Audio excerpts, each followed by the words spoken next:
The Solomon Islands in the South Pacific have just signed a security cooperation agreement with China. Government leaders in the U.S., Australia, and New Zealand see it as a threat to the stability of the region.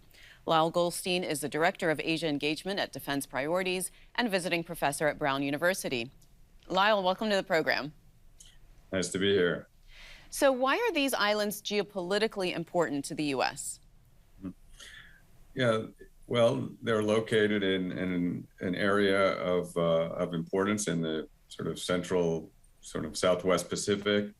So, you know, the Pacific is a giant area, but unquestionably, there are kind of new geopolitical tensions, certainly in the Western Pacific. I do want to mention there's a deep historical resonance. 80 years ago in the Solomon Islands was a gigantic and pivotal battle in the Pacific War. So I think that does explain part of the attention on this matter, I think. So what does a security cooperation agreement actually mean? And what's in it for the Solomon Islands? What's in it for China? Mm-hmm. Well, there's some important background here to know. There were some riots on the island in November 2021 related to Chinese nationals. And I think that really is what sparked this to come about.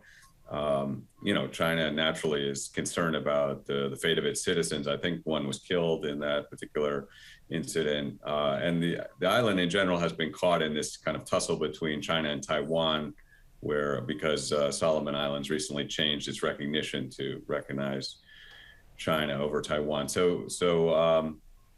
But the agreement itself, you know, seems to be pretty low key.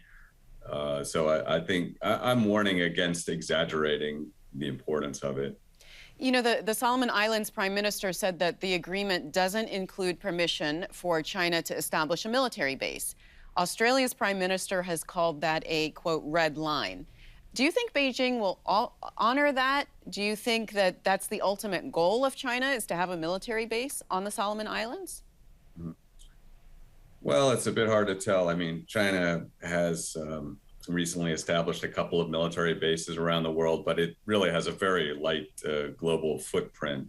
We should keep that in mind, I think. And we don't, I think we have to be careful not to, you know, stoke up the tensions which you know, already exist there, and I think could get much worse. So, you know, as far as their future intentions, I think it's hard to know. The Prime Minister of the Solomons has said emphatically there will be no Chinese military base. I think at this point, you know, given what's going on, again, we should take the Prime Minister at his words and not turn this into a, you know, some kind of showdown. I think I even saw one analyst mention the Cuban Missile Crisis. I think we're very far from that, and we need to just keep cool and, you know, not exaggerate.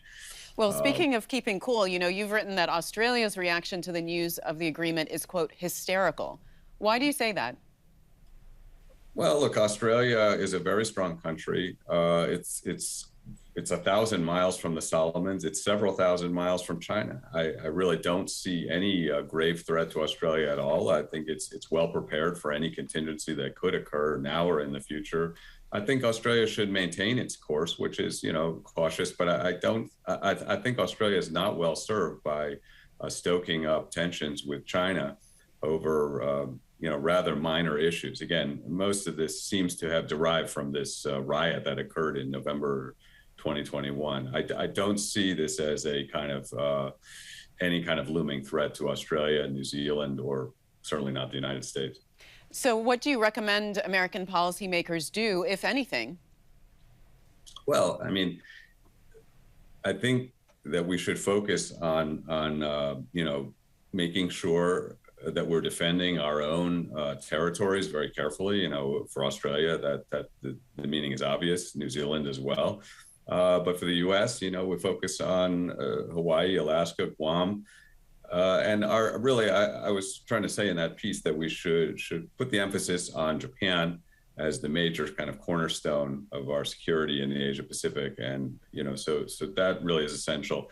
We should not, you know, get our bee in a bonnet about you know, China's growing influence in the South Pacific. It's inevitable, and you know, I don't see it as a grave threat. You know, China just made an important contribution to the island of Tonga, which was in kind of humanitarian disaster. And so China, we've got to have a balanced perspective.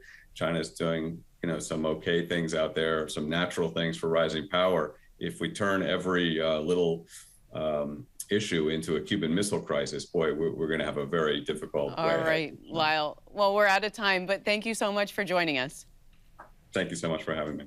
Thanks for watching. If you enjoyed the video, give it a thumbs up and subscribe to our channel so you don't miss out on any future Government Matters interviews.